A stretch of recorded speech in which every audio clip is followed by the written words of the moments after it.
Look at Vanderbilt and Gary; they got the black shirts for a reason after that. So for sure. And I mean that Boston College game, Keisei Tominaga, 23 points. Our Chris Basnett was chucking laptops, pounding Mountain Dews. That's his favorite player, Tominaga, by the way. Ripping the jerseys off the shelf everywhere you could after that one. People were going crazy, both here and of course overseas. His loyal fan base. But the Boston College game sets up, the big rivalry game. Yeah, the game that Creighton has dominated. Creighton got a top 10 team, national championship aspirations, probably the most talented team that Greg McDermott has had at Creighton, and they put up a stinker. And you could say all you want about, Creighton, having played these great teams, the week before, shooting probably one of their worst performances of the year.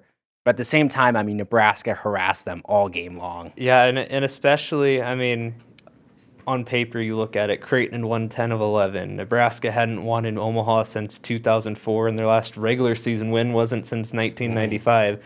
I mean, everything was there from a mental standpoint coming into that game to be defeated before that game even tips off. And I mean, right away, you got to give Nebraska credit for the way they handled it, especially the first 10 minutes of that first half. Yeah. Just punching back anytime Creighton had an answer, kind of sucking the life out of that building. And especially, I mean, you talk about Creighton's talent. You look at a Ryan Kalkbrenner, Nemhard. I mean, matchup-wise coming into that game, you thought right away Nebraska was going to have headaches in terms of matching up. And that goes back to Derek Walker once again with the way that they were able to really, really set the tone for the rest of the game.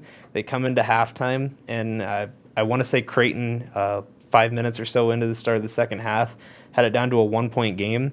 And just right after that, Nebraska really started to pull away and take over. And, I mean, Sam Griesel's the story of that one. Absolutely. Derek Walker also. But a guy, and Fred's talked about it this week, Juwan Gary, you really have started to see the impact that he's had there. And especially in terms of defensively around the glass. I know we jinxed it going into last night. They had out-rebounded 6 straight opponents. They saw that stretch end last night there.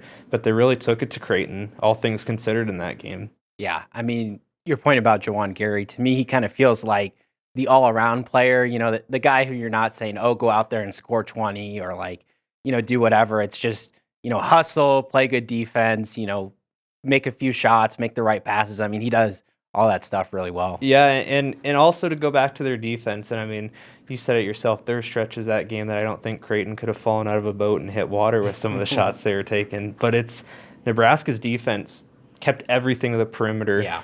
They didn't really get a chance to get comfortable in their transition going up and down the court with it. And then when they did, Gary and Vanderbilt were right there to stop them. And whether it was blocks, forcing turnovers, I mean, box score-wise, there had to be a lot of happy faces on that Nebraska bench looking down at the stat sheet at the end of that game there. So.